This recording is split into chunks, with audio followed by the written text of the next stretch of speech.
My name is Thelma Wade, I'm 26 years old, and until last week, I was just a quiet shadow at my own family's dinner table. I've spent my entire life learning how to disappear. It wasn't something I chose. It's something that happened every day in small, invisible ways. My parents noticed my sister's laugh, not mine. They clapped for her wins, not mine. I became the background of my own story. But last Saturday night, over a plate of roasted chicken and mashed potatoes, everything shifted.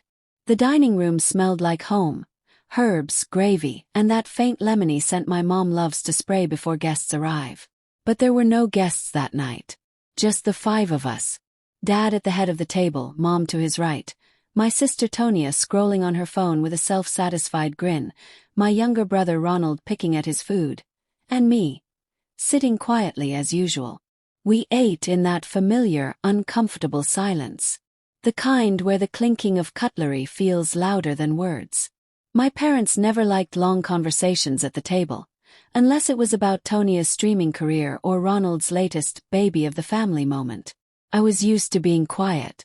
But I didn't know that night would be the one I'd remember for the rest of my life. Mom set down her fork, folded her hands like she was hosting a family meeting, and gave me that sugar-coated smile she uses when she's about to say something I won't like. "Thelma, sweetheart," she began, her voice soft, careful. "We've been talking and, well, your sister needs your room for her livestream studio. It's time to let it go." I froze, fork suspended halfway to my mouth. The words didn't land right away. They slid slowly into my chest, settling like a stone. Your sister needs your room. My room. The one place that had always been mine. My tiny sanctuary with its creaky floorboards, shelves lined with old finance books, my worn-out desk where I built my dreams from nothing. Dad leaned forward, arms crossed. His face set in that don't argue with me look I knew too well. "It's not a big deal," he added flatly. "She's building a future for herself. You can manage somewhere else." "Somewhere else," I repeated quietly. I felt a tremor in my hand, not from fear, but from something deeper. Years of small cuts, tiny dismissals. I thought maybe, just maybe, Ronald would speak up. He didn't. His eyes dropped to his plate. Tonia finally looked up from her phone. She tilted her head, that practiced, confident tilt she used in every Instagram photo, and smirked. "Yeah, Thelma. You don't really need the room." "What?" "To do your boring number stuff." She laughed lightly, like my entire career was a punchline. That laugh hit harder than the words. I glanced around the table. Mom's smile was fixed, like this was a reasonable request. Dad's jaw was set. Ronald shifted in his seat, uncomfortable but silent. "Tonia." She leaned back like the decision was already made, like I'd never had a say in the first place. I opened my mouth to protest, to say that this was my space. That I'd earned it, that I built my world inside those walls. But before I could say a single word, Dad slammed his hand on the table. The sound cracked through the room like a gunshot. "Agree or get out of this house," he barked. The clinking of forks stopped. The air thickened. I stared at him, not out of fear but out of disbelief. Not because this was the first time he'd dismissed me, but because this was the loudest. My entire childhood condensed into one sentence. Agree or get out. For years, I'd told myself that the way they treated me wasn't personal, that some families just have favorites, that if I worked harder they'd see me. But in that moment I saw it clearly. They were never looking. Tonia leaned forward, resting her chin on her palm, her smile sharp. "Come on, Thelma. You know this is for the best. I actually need that room. My streaming's growing. You'll be fine." Fine. That word had been wrapped around me like a chain my whole life. Thelma's fine. She doesn't need attention. She doesn't mind. She understands. I was tired of being fine. I could have screamed. I could have thrown everything on the table and told them how they'd made me feel invisible for years. How they'd praised Tonia for every tiny thing while dismissing every accomplishment of mine as cute.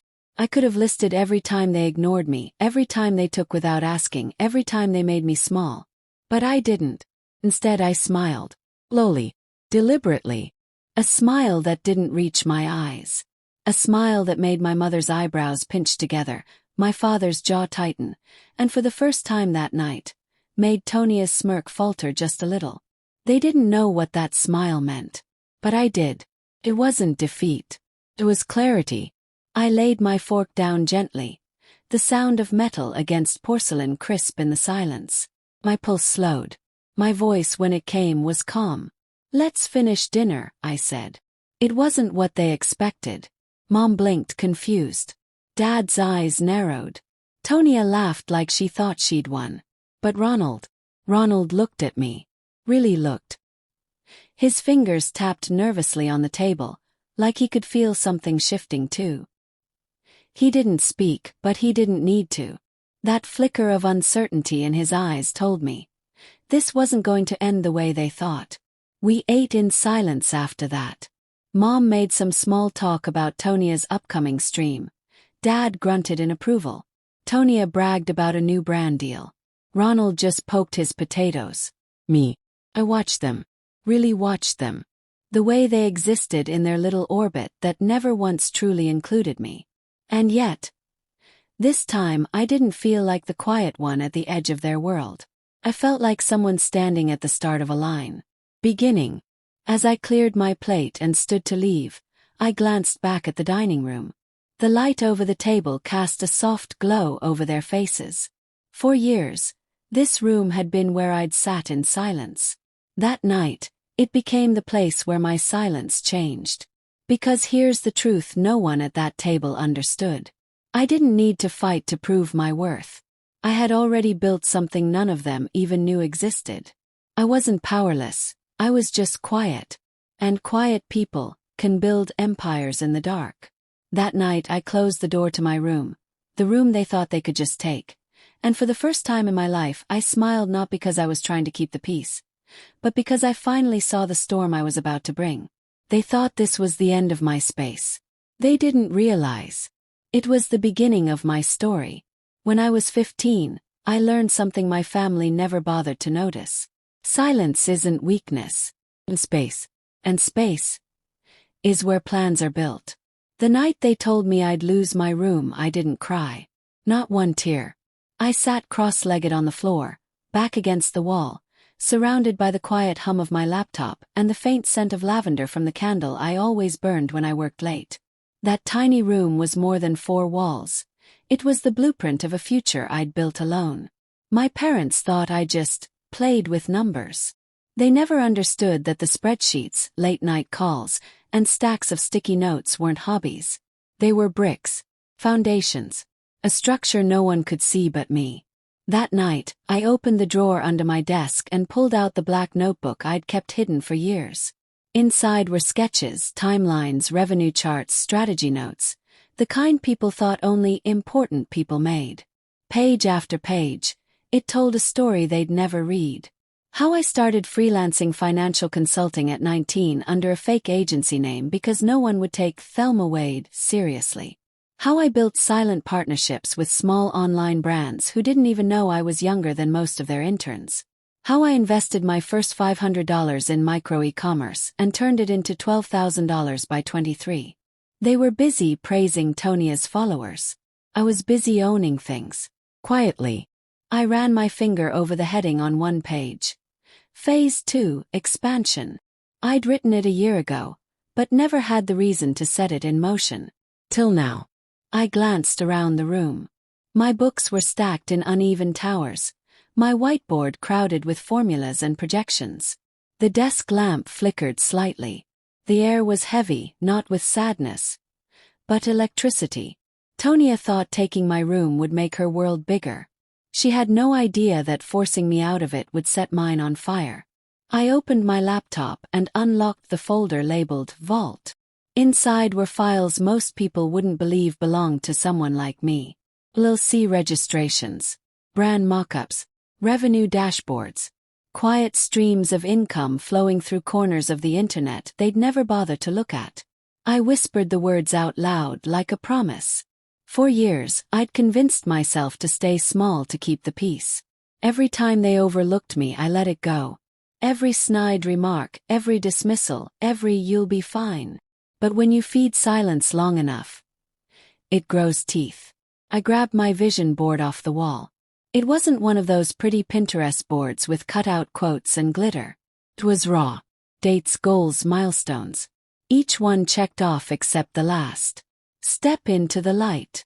I'd built everything in the shadows, where no one could question me. But now the shadows weren't enough.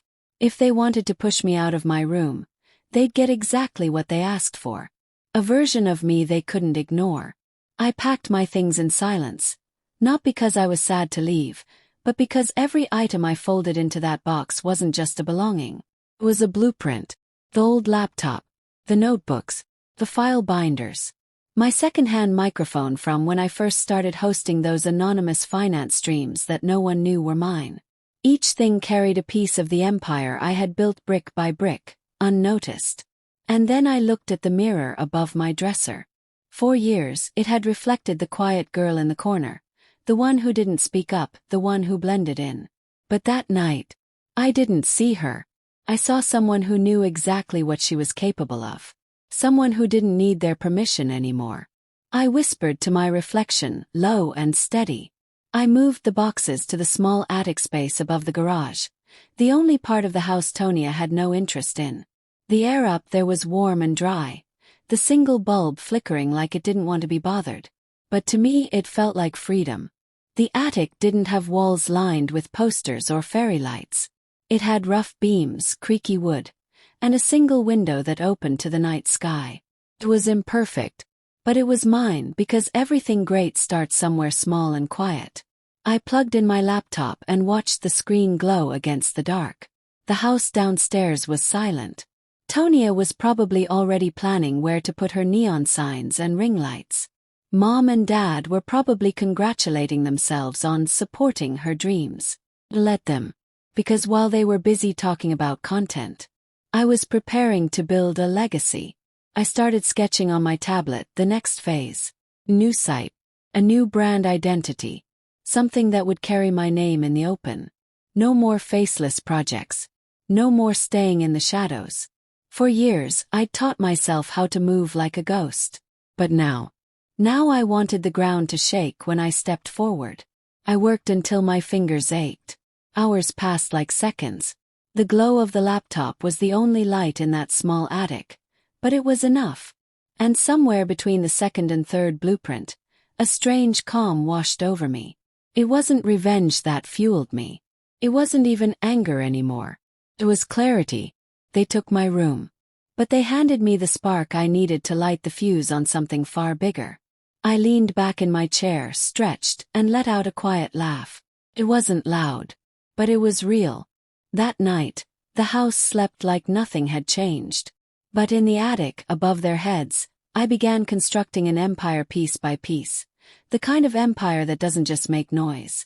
Echoes. People think turning points are loud. They imagine shouting, doors slamming, or a dramatic walkout in the rain. But for me, the moment my life shifted sounded like wheels rolling across pavement at 6:45 in the morning. 2 boxes, 1 suitcase, and a laptop bag. That was all I carried out of that house. No tearful goodbyes. No angry stares. Just the soft thud of the front door closing behind me. It wasn't running away. It was moving forward. The house across the street had been empty for months. Mrs. Carter, the old lady who used to bake cookies for the neighborhood kids, had moved to Florida to live with her daughter. Every day I passed that place, I'd glance at the big bay window facing the street. It was quiet like me, overlooked like me. And maybe that's why I'd quietly arranged something no one in my family bothered to notice. I'd signed a short-term lease for the basement unit of that same house 2 weeks ago. I'd been preparing for this moment long before they pushed me out. As I pulled my suitcase across the street, the sun was just rising, pale gold light spilling over the quiet neighborhood. My parents were still asleep. Tonia probably was too, dreaming of ring lights and brand deals. But me, I was wide awake, breathing in freedom. The key clicked in the basement door, and for the first time in my life, I walked into a space that was entirely, completely mine. The room was small, cracked walls, old wooden floors, a faint musty smell that told me no one had lived here for a while. But to me it didn't feel broken. Felt raw. A blank canvas. I ran my fingers along the wall. "Let's build something," I whispered. Within hours, I had transformed the empty basement into the skeleton of my empire. My desk faced the window. My shelves were up. The black notebook sat open like a battle plan. My laptop glowed softly in the corner, already running analytics dashboards, marketing campaigns, and client portals. What Tonia had as followers, I had as infrastructure. What they dismissed as number stuff was quietly turning into something much bigger. I could still see the house I'd just left from my new window. It was almost poetic, standing on the other side of the street, watching them from a place they thought I'd never have. It wasn't far, but it was enough distance to breathe. At 9:30 a.m., Mom called. I didn't pick up. At 10:02 she texted. "Where are you? Tonia needs to start setting up." I looked at the message and smiled. Not bitterly, just knowingly. For the first time, their urgency wasn't mine to carry. Then Dad texted. "We need to talk." Well, they needed to talk. I needed to build. The truth is, I'd spent so long trying to fit inside a house that was never built to hold me. Every dream of mine had been squeezed into corners, shoved into silence. Moving across the street wasn't just about distance. It was about taking up space. I pulled up my streaming software and stared at the blank screen. 4 years, I'd operated under a fake agency name. Faceless. But now I wanted to step out. Not with a scream, but with a steady, undeniable presence. I changed the display name from Ledger Light Consulting to Thelma Wade. Name. My voice. My story. That tiny act, clicking save, felt louder than any argument could have been. I set a date for my first live session as me. Not the ghost behind the numbers. Not the quiet girl in the corner. Me. As the afternoon light spilled through the small window, I rolled my chair back, took a deep breath, and let the reality settle in. I wasn't in their house anymore. I wasn't fighting to be seen at their table. I was building my own. Just as I was about to close my laptop, I saw movement across the street. Tonia, in her fluffy robe, stepped onto the porch with her phone in hand, squinting. Her eyes scanned the neighborhood lazily, but for a split second, just a heartbeat, they landed on me. Locked eyes. She tilted her head, probably confused. I lifted my coffee cup in a quiet salute. Her expression flickered, a small crack in that unshakable confidence of hers. For the first time, I wasn't standing beneath her shadow. I was standing across from it. And she knew something had shifted, even if she couldn't name it yet. I sat back down and whispered to the empty room. The basement wasn't much. But from here I could see everything. And more importantly, they could finally see me. People talk a lot about freedom, but they rarely talk about what it actually feels like. For me, it wasn't fireworks or confetti. It was the quiet. The quiet of a basement window that opened to the world. The quiet of making my own coffee in my own space. The quiet of realizing that I didn't owe anyone an explanation anymore. It had been 2 weeks since I crossed the street, and in those 2 weeks, I'd learned more about myself than in 26 years of living under their roof. Every morning, I watched the neighborhood wake up from that tiny window. I'd see Tonia heading out with her bright pink headphones and flawless hair, Ronald dragging his backpack to the bus stop, and Mom opening the curtains like nothing in the world had changed. But everything had changed, not because they saw me differently, but because I did. I poured myself a cup of coffee and opened my laptop, my dashboard lighting up like a constellation. I used to hide these numbers, afraid they'd think I was trying to compete with Tonia. But now, I let myself look at them with pride. 3 new contracts this week, 2 repeat clients, and my first live masterclass scheduled for Friday. Under my own name. I didn't need to prove anything to them anymore. But I needed to prove something to me.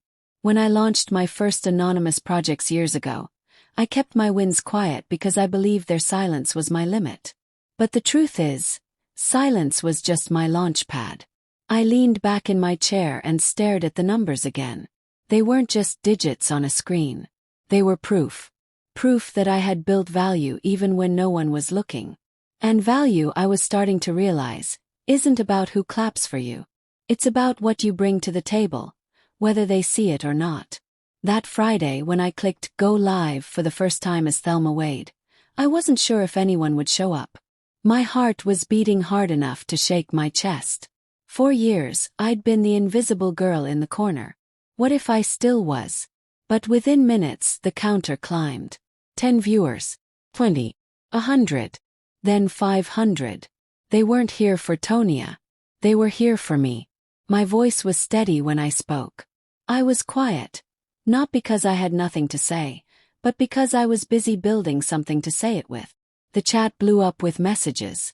People wanted to learn, to listen, to ask questions, to be part of something I had created from scratch. I didn't need a neon sign. I didn't need fake hype. All I needed was the truth of what I'd built. When the session ended, I closed my laptop and just sat there. Hands trembling, eyes wide, a smile spreading across my face. I wasn't invisible anymore. Not to them. Not to me. That night, I saw the porch light flicker across the street. Tonia was outside, pacing with her phone in hand, looking frustrated. I couldn't hear her words, but her face told a story. Her stream hadn't gone as planned. She'd been so used to being the center of the room that she didn't know how to react when someone else stood in their own light. And the funny thing, I didn't feel smug. I didn't feel like I'd won. I just felt free. Because my success wasn't about her failing. It was about me finally seeing my own value clearly. For years, I'd measured my worth by how they treated me. How loudly they cheered for Tonia, how quickly they dismissed me. But now, standing on my own side of the street, with my own roof, my own work, and my own voice, I understood something no dinner table ever taught me. Your value doesn't shrink just because someone else refuses to see it. The world is wide enough for everyone. But sometimes you have to stop waiting to be invited to the table and build your own. Later that week, Mom showed up at my door with a plastic container of lasagna. She didn't say she missed me. She didn't apologize. She just said, "You've been busy," like it was the first time she'd really looked at me. I nodded, "Yeah, I have." Her eyes wandered around my small basement studio. The ring light, the laptop, the growing piles of notes. I saw something flicker there. Not quite pride. Not quite regret. Just realization. She left after a few minutes. But that look on her face told me everything. For the first time in a long time, they saw me. I lay in bed that night, staring at the ceiling, the sound of the wind brushing against the window. This wasn't about revenge. It never had been. It was about worth. About understanding that I didn't need their approval to be valuable. About finally stepping into a space that was mine. And for the first time, the dark whispered back,